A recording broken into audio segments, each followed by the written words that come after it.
ठंडी हवा में ट्रेन की सीटी गूंजती है। लंबे अरसे बाद अनुज अपने पैतृक गांव कालगांव लौट रहा था। वो गांव जिसे लोग अब भी अंधेरे के बाद नाम लेकर नहीं पुकारते। उसके साथ था उसका शहर का दोस्त राहुल। दोनों ट्रेन की खिड़की से बाहर झांकते हुए बीते सालों की बातें कर रहे थे। भाई, मैंने तो आज तक सिर्फ ट्रेन से ही गांव और खेत देखे हैं, कभी गया नहीं असली गांव में। इसलिए जब तूने कहा साथ चल तो मैं सच में बहुत खुश हो गया। ज्यादा खुश मत हो रे। वहां न ढंग से लाइट आती है न इंटरनेट चलता है। एक दिन में तेरा सारा शहर पना उतर जाएगा। अरे यार, यही तो असली मजा है। थोड़ा ऑफलाइन होना चाहिए जिंदगी में। ट्रेन अपनी गति से दौड़ती रही। शाम का सूरज खेतों के पार ढलने लगा। तभी अचानक ट्रेन एक झटके से रुक गई। अरे ये क्या हुआ? 2 घंटे बीत गए पर ट्रेन वही रुकी रही। तभी टिकट चेकर गुजरा। अनुज ने उसे रोका। भाई साहब, आगे क्या दिक्कत है? आगे पटरी टूटी पड़ी है, मरम्मत चल रही है।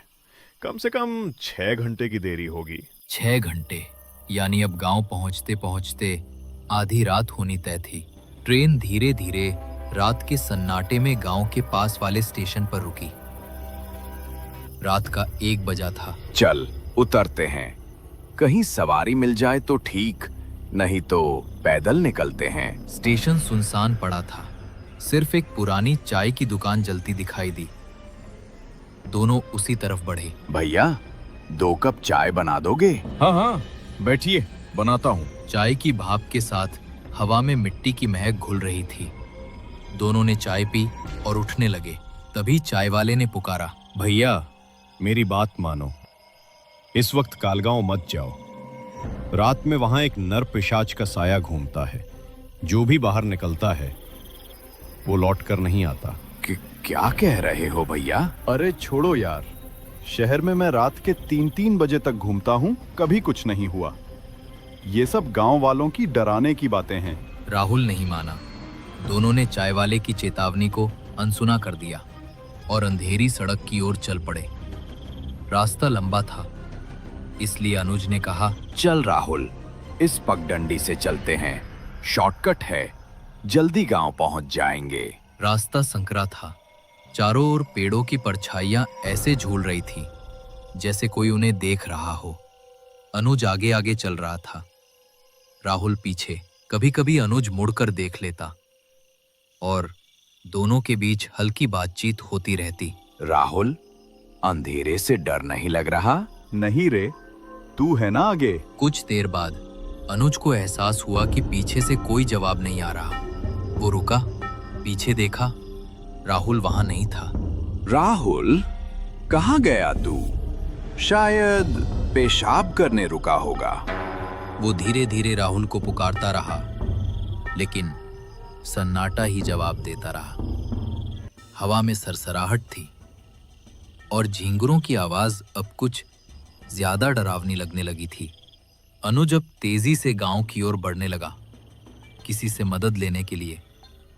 अचानक पीछे से आवाज आती है, धीमी पर ठंडी। मुझे छोड़कर चला गया अनुज। अभी तो मुझे तेरा गांव देखना है। अनुज ने पीछे मुड़कर देखा। अंधेरे में एक साया खड़ा था। अरे राहुल, कहाँ चला गया था यार? मैं तो डर ही गया था। ठंडी बदली हुई आवाज में, कहीं नहीं, बस यहीं था। चल, गांव चलते हैं। अनुज ने महसूस किया राहुल की आवाज बदल चुकी थी। उसकी चाल भी कुछ भारी थी। वो बोला, राहुल, तेरी आंखें लाल क्यों हैं? कुछ नहीं, थक गया हूं। चल, जल्दी से गांव चलते हैं। दोनों आगे बढ़ते हैं। जंगल खत्म होता है और सामने काल गांव का बड़ा लकड़ी का दरवाजा दिखता है। दरवाजे के ऊपर लटकते नीम के पत्ते और बगल में टिमटिमाता हुआ पुराना दीपक। अनुज ने राहत की सांस ली। राहुल देख, गांव आ गया। तेरी इतनी हिम्मत? तू मुझे फंसाने लाया है। अब देख मैं तेरा क्या हाल करता हूं। अनुज पीछे हट गया। दरवाजे के उस पार से आवाज आई, रुक जा। कौन कौन है वहां? रुक बेटा, पीछे मत जा। वो तेरे दोस्त का शरीर नहीं, एक नर पिशाच है। अनुज ने पलटकर देखा। सामने गांव के मुखिया गंगा प्रसाद जी खड़े थे। उनकी आंखों में चिंता थी और हाथ में जलता हुआ दीपक। रात की हवा और भी ठंडी हो चुकी थी। पेड़ों की शाखाएं किसी अज्ञात लय में हिल रही थी। अनुज उस लकड़ी के दरवाजे के पास खड़ा था जिसके इस पार था जीवित संसार और उस पार मृत्यु का इलाका। गांव के मुखिया गंगा प्रसाद जी दिए की रोशनी में सामने खड़े थे। बच गया तू बेटा, वरना तू भी मारा जाता। कौन है तू?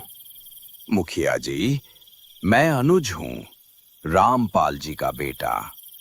शहर से अपने दोस्त राहुल के साथ आया था, पर वो कुछ और बन गया।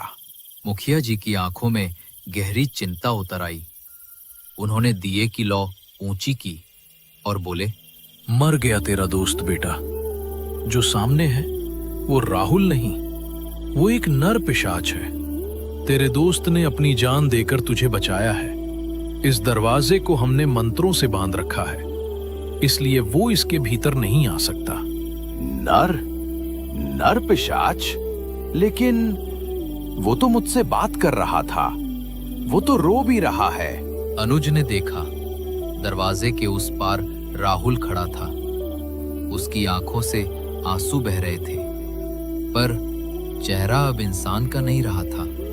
उसके दांत लंबे, होठ नीले और त्वचा राख की तरफ फीकी पड़ चुकी थी। जा भाई, मुझे माफ कर दे।